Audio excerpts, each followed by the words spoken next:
Welcome to দেবমিমি stories. দেখতেই পাচ্ছ আমার ব্যাকগ্রাউন্ড থেকে বুঝতে পারছো আমরা এয়ারপোর্টে আছি, কলকাতা এয়ারপোর্টে আছি, নেতাজি সুভাষচন্দ্র বোস। কিন্তু এবার আমরা ইন্টারন্যাশনাল এয়ারপোর্টে আছি। কোথায় যাচ্ছি সেটা ক্রমশ প্রকাশ্য, আস্তে আস্তে প্রকাশ করব। আর চলো দেখি জার্নিটা কেরম হয়। বোর্ডিং হয়ে গেছে, বোর্ডিং পাস এসে গেছে। এইবার এখন অপেক্ষা 12:30টার আমাদের ফ্লাইট। চলো দেখা যাক কোথায় যাচ্ছি। আর এরা কি বলছে তাহলে? এটা হচ্ছে আমাদের গেট নাম্বার 12। সবাই কেমন আছো? আশা করি সবাই খুব ভালো আছো। দেবমিমি স্টোরিজের সাথে সবাইকে সঙ্গে নিয়ে চলো ইন্টারন্যাশনাল।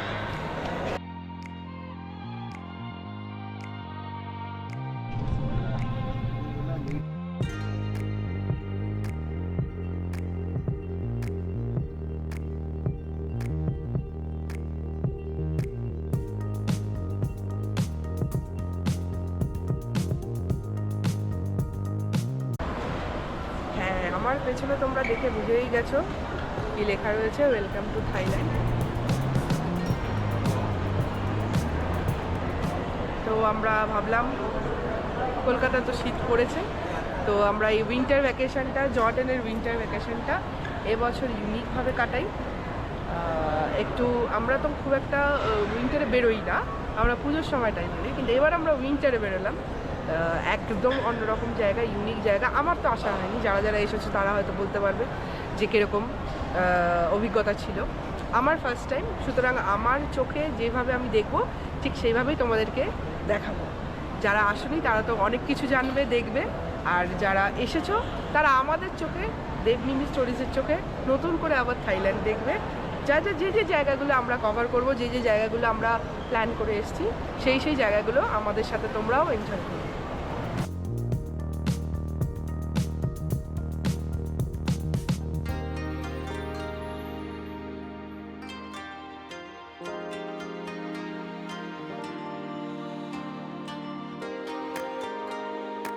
এখানে 33rd সি গেমস হচ্ছে, যেমন ওই অলিম্পিক্স বা এই ধরনের গেমস হয়, তা ওদেরও এখানে গেমস হচ্ছে। দেখো সি বেস, যেহেতু এটা আইল্যান্ড জায়গা, সি বেস জায়গা, ওই জন্য দেখো পেছনে দেখতে পারবে এখানে, এই দেখো এখানে 33rd এই যে সি গেমস হচ্ছে। এটা কি সুন্দর, এখানে দেখো ফ্ল্যাগগুলো লাগিয়েছে, ভালো লাগছে খুব। এতক্ষণ ইমিগ্রেশনটা ক্রস করলাম। যারা করে নিয়েছো তারা তো জানোই প্রসেস কীরকম, আর যারা ফার্স্ট টাইম করছো তাদেরকে তো কয়েকটা প্রশ্ন করবে। তবে এখানকার ইমিগ্রেশনটা স্মুথই আছে, খুব একটা ইয়ে লাগে, কমপ্লিকেশন হয় না শুনেছি আমি, যেটা সেটা আমরাও দেখলাম, খুব একটা কমপ্লিকেটেড নয়। শুধু একটা প্রশ্ন করবে, বায়োমেট্রিক করবে, তারপরে ছেড়ে দেবে।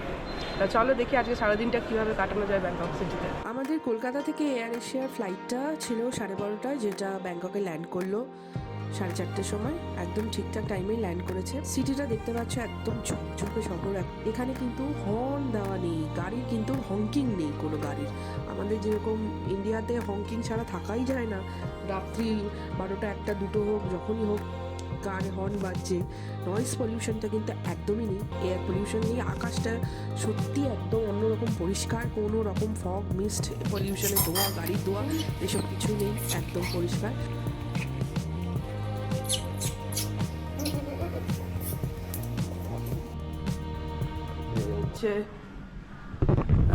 ব্যাংককে আমরা একটু ফ্রেশ হতে এসেছি।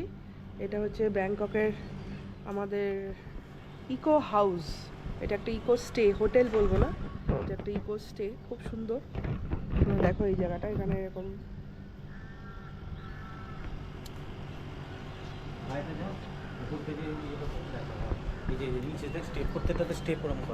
আর এরকম নিচে এই দেখো সবকটাতে ব্যালকনি এরকম, সব ব্যালকনি নিচে এরকম, আর একদম সবুজে ভরা।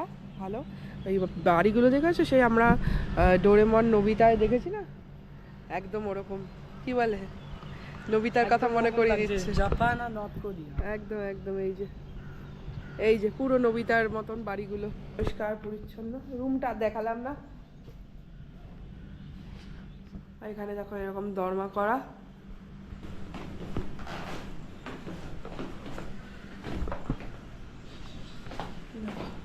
সিঁড়িগুলো কিন্তু বেশ খাড়াই আছে, খাড়াই সিঁড়ি আছে বেশ। এইরকম হচ্ছে রুমগুলো। এখানেও ইয়ে মতন আছে, লন মতন আছে একটা বসার, সিটিং এরিয়া, সুন্দর ব্যালকনি। এই এক্সটেনশন করা, আর এরকম হচ্ছে সব রুম, আর কিছুই না। এই এখানে দেখা বিড়াল বসে আছে, আমাকে দেখছে। পুরো ইয়েটাতেই কাঠের এরকম কারুকার্য করা, অন্যরকম। আমাদের ওখানকার যে হোটেলগুলো আছে তার থেকে অন্যরকমই লাগলো, ভালো। যাই হোক, আমরা এখন বেরিয়ে যাচ্ছি, দেখি সিটি ট্যুরে কী কী কভার করা যায়। আমরা ক্লুক থেকে কয়েকটা জায়গার টিকিট অলরেডি বুক করে নিয়েছি, ক্লুক থেকে বুক করেছি, ক্লুক থেকে বুক, ঠিক আছে, ক্লুক থেকে বুক করে নিয়েছি, কারণ we wanted to skip the queue. লাইনটা আমরা দিতে চাইনি, কারণ আমাদের হাতে টাইমটা একটু কম আছে, কারণ আমাদের বিকেলবেলা ফ্লাইট আছে ব্যাংকক টু ফুকেত। আমরা ব্যাংকক টু ফুকেত বেরিয়ে যাবো, সন্ধ্যাবেলা ফ্লাইট আছে, তো আমরা ওই টিকিট কাটার লাইন ফাইন দিতে পারবো না বলেই ক্লুক থেকে আমরা বুক করেছি। তোমরা যারা ফার্স্ট টাইম আসছো, আবারও বলছি, যারা এসেছো তারা জানো, আমার থেকে হয়তো একটু ভালোই জানো, কিন্তু যারা আসোনি, যারা জানো না, তাদেরকে বলি এই সব এলাকায় কিন্তু ক্লুকের খুব ভালো কাজ হয়। এশিয়ার যে জায়গাগুলোতে আছে ওখান থেকে কিন্তু ক্লুক ভালো কাজ করে। এখানে আবার মাছও রয়েছে, দেখো কি সুন্দর জায়গাটা, মাছ রয়েছে।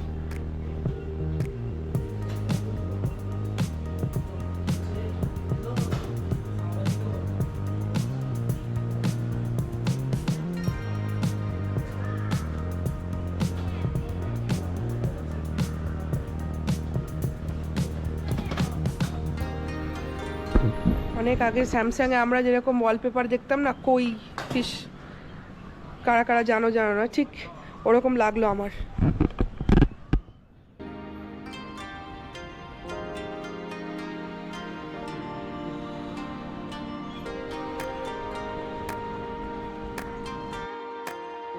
কি সুন্দর টবের মধ্যে মাছ রেখে দিয়েছে, দেখার মতন। ইকো মানে ফ্রেন্ডলি, তো ইকো ফ্রেন্ডলি এরকমই হবে। আর রুফ সিলিংটা দেখে নাও সুন্দর।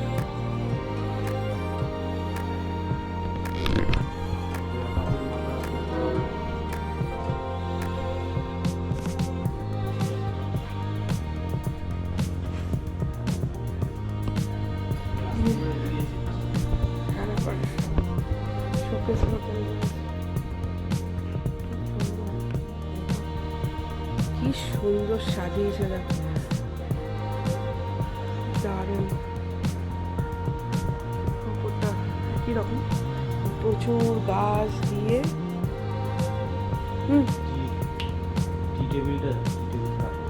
টি টেবিলটা দেখো, আনপলিশড উডের টি টেবিল। কয়েকটা দরকারি জিনিস বলে রাখি, এখানে কিন্তু আমাদের দেশে যেরকম ওলা উবার রয়েছে, এখানে কিন্তু ক্যাবের যে অ্যাপগুলো রয়েছে সেটা হচ্ছে বোল্ট অথবা গ্র্যাব। কিছু বুকসও রয়েছে। ক্লুক থেকে আমরা সিম নিয়ে নিয়েছিলাম, ই সিম, যেটা হচ্ছে কলিং ফেসিলিটি, ইন্টারনেট ভায়া ইন্টারনেট দেবে, যেমন হোয়াটসঅ্যাপ।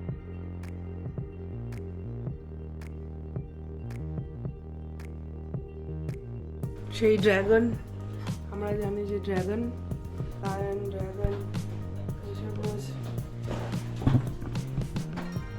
এটা হচ্ছে লবিটা, পুরো লবি এরিয়া। আর এটা যেহেতু ভিসা ফ্রি কান্ট্রি, তা সত্ত্বেও কিন্তু এখানে একটা অ্যারাইভেল ভিসা করতে হবে 72 ঘন্টা আগে। যেখান থেকে বেরোবো আমরা, সেখানে মানে আমাদের কলকাতা থেকে হোক বা ইন্ডিয়া থেকে হোক, সেই 72 ঘন্টা আগে ওখানে বসে কিন্তু এই ফর্মটা ফিল আপ করে অনলাইন দিয়ে দিতে হবে। সাথে সাথে আপনার কাছে মেল চলে আসবে TDSC Thailand digital arrival card. এটা হচ্ছে এন্ট্রান্সটা,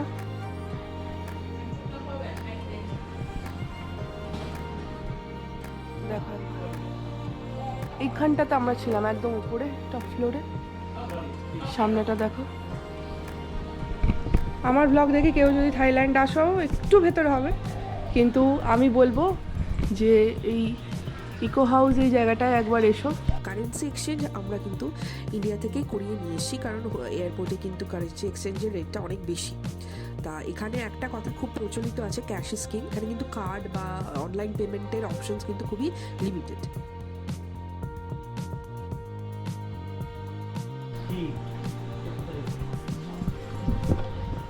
হ্যাঁ, হয়তো কনভেনশনাল হোটেলের মতন হবে না, কিন্তু তবে এখানে আসতে পারো একবার, ভালো লাগবে, খুব সুন্দর লাগবে। বড় করে দেখো ইকো লেখা এখানে উল্টো, আমরা ভেতর দিয়ে আমি ধরছি বলে, কিন্তু বাইরে দিয়ে লেখা রয়েছে। আর প্রচুর গাছ রয়েছে, সবুজের মধ্যে একটা হোটেল, যেরকম আমরা পছন্দ করি। সুন্দর জায়গা। চলো এবার বেরিয়ে যাওয়া যাক। মিলছে এবার আমার সাথে কথা? এই দেখো আবার এখানে সিজু রেখেছে, কত লোক ভালোবাসে দেখো। ওই দেখো দেখো দেখো দেখো, মানুষ ভালোবাসে দেখো করকম পেজ নাচছে।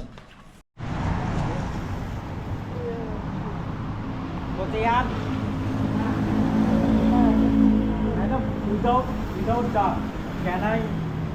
Plain noodles is available here. Only noodle. Only noodles. No duck. No duck. No duck. No duck. Only Only noodles. noodle. Plain noodle. Plain noodles. Cháu chào sen dạng điệu bạn. Đặt nó vào đồ đặt. Mèoเป็ด Mèo No,เป็ด not required duck. No, no. đồ đặt. Plain. Plain. Plain noodles. Plain noodles. 40, no? Okay. No duck, only noodles. Anda is available. Anda. Egg. Egg. Chicken egg. Chicken egg available. Chicken's egg. Egg of. No egg. No. On plain. Plain noodles. Only.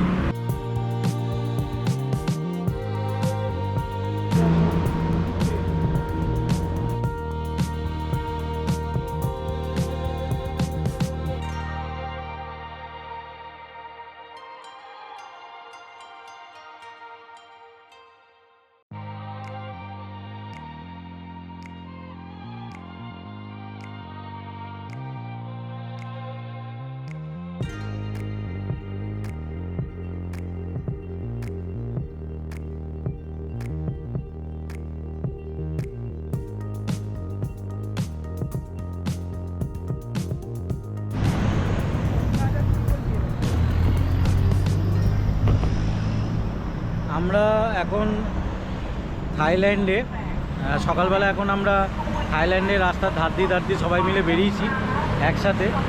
সকালবেলা হালকা breakfast আমরা করে নিলাম। আরেকটা জিনিস তোমাদের সাথে share করব, এখানে ইন্টিরিয়ার অনেক জায়গা আছে, ম্যাক্সিমাম ক্ষেত্রে কিন্তু এরা ইংরাজিটাও জানে না, এবং গুগল ট্রান্সলেটার দিয়ে বোঝাতে হচ্ছে যে আমি কি চাইছি। মানে আমি 2 প্লেট 3 প্লেট বললে ওরা 4 প্লেট দিয়ে দিচ্ছে, বোঝাতে পারছি না যে আমি ক প্লেট বলতে চাইছি, ইশারা করে বোঝাতে হচ্ছে। ওয়াটার বোতল বলছি সেটাও ভালো করে বুঝতে পারছে না। তা ভালো লাগছে যে ইন্ডিয়ার বাইরে এসে, এবং সবচেয়ে বড় কথা হচ্ছে যখন আমাকে জিজ্ঞেস করছে যে আমি কোথা থেকে এসেছি, সেইটা বলতে আমার খুব ভালো লাগছে যে আমি ইন্ডিয়া থেকে এসেছি। তা এখন আমরা আরেকটা জায়গায় যাব, এখানে নিয়ারেস্ট বিটিএস মেট্রো স্টেশন, ওরা এই জায়গায় যাব। তা সেই জায়গায় যাওয়ার জন্য আমরা রাস্তার ধার দিয়ে এখানে দিয়ে হাঁটছি। তো এইখানে তোমাদের সাথে শেয়ার করব, দেখো 7-Eleven, যদি কেউ থাইল্যান্ডে আসো, এটা খুব পপুলার স্টোর আমাদের যারা ইন্ডিয়ার লোক আসছে তাদের জন্য। কারণ 7-Eleven যারা থাইল্যান্ড বাঙালিরা জয় করে ফেলেছে তারা তো জানেই। আমরা এবার আমাদেরও দর্শন হবে 7-Eleven-এর, বহুত শুনেছি, অনেকবার শুনেছি। তো চলো দেখি ভেতরে কি আছে এমন যেটা যেই জন্য 7-Eleven করে সবাই থাইল্যান্ডে।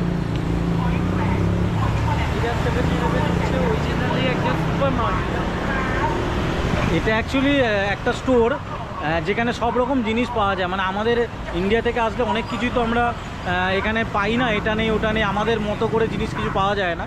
তো এই জায়গায় আসলে 7-Eleven অ্যাকচুয়ালি সব কান্ট্রিরই কিছু না কিছু জিনিস ওদের এখানে স্টোরে রাখে, মাল্টিপারপাস ক্ষেত্রে এটা ইউজ হয়। হ্যাঁ যাক সবাই করে।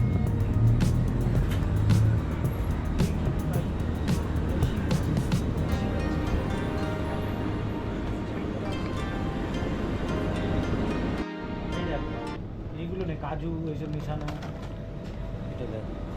আমরা এটা একটা নিলাম, যেহেতু প্রচণ্ড সর্দি লেগেছে ওই জন্য একটাই নেওয়া হবে। এখানে রয়েছে আইসের ব্যবস্থা, এখানে গ্লাস নেবে, এখানে আইস নেবে, আর এখানে ড্রিঙ্কসগুলো মিক্স করবে। কিন্তু সেটা আমার আজকে হবে না, এখন হবে না, কারণ আমার প্রচণ্ড ঠান্ডা লেগেছে। আর আমি এসেছিলাম এখানে একটু হং থাই খুঁজতে, কিন্তু এখানে বলছে যে হং থাই নাকি ব্যান, হয়ে গেছে, পাওয়া যাচ্ছে। ঠিক আছে, আমি অনলাইন নিয়ে নেবো। লাইটটা একটু কম আছে, তবে যাই হোক আমি খুললাম। প্রচুর স্টক আছে, খুব সুন্দর। ওই আমাদের ওখানে ডিপার্টমেন্টাল স্টোর আর কি, ওদের এখানকার আইটেমে কোনো ইয়েতে হাত দিস না।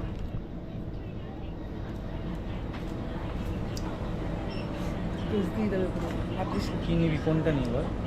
হাতকে দিচ্ছে দেখ। লেজের ও তো chocolate নিতে আমাদের চাইছে। ওখানে পাওয়া যায় না লেজের, ওদের এখানে স্ট্যাম্পস। হ্যাঁ। ওটা লেজ না, ওটা লে। আমরা চেঞ্জ পেলাম, 3টে জিনিস কিনলাম, কিনে চেঞ্জ পেলাম। এই দেখো, কোনটা কি মা কিছুই জানি না, কোনটাকে কি বলে। সে আমাদের আগে তামার যে ছিল, তামার হ্যাঁ, পয়সা। ওইটা আচ্ছা, আদুলি, 8 আনা 4 আনা আদুলি, সিকি, সেই সিকি বলে না, সিকি ভাগও দেবো না। ওদের এখন এগুলো চলে, আমাদের চলে না এখন। চলো বেরোই এবার। সব পাওয়া যায়, সুন্দর সুন্দর সব জিনিস পাওয়া যায়। মানে আইসক্রিম আছে, হ্যাঁ আইসক্রিম আছে এখানে, চকলেট খাবি তো এখন? অন্য ব্র্যান্ড, সব অন্য ব্র্যান্ড, কর্নেটও আছে। চলো বেরিয়ে গেলাম আমরা। ছোট করে 7-11 ঘোরাও হয়ে গেল।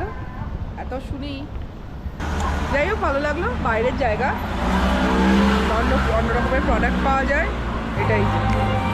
চল বেরোই। এটা হচ্ছে most budget friendly convenient way. তোমরা দেখতে পাচ্ছ আমরা রুফটপে চলে এলাম। আমার কাছে পাস রয়েছে অলরেডি।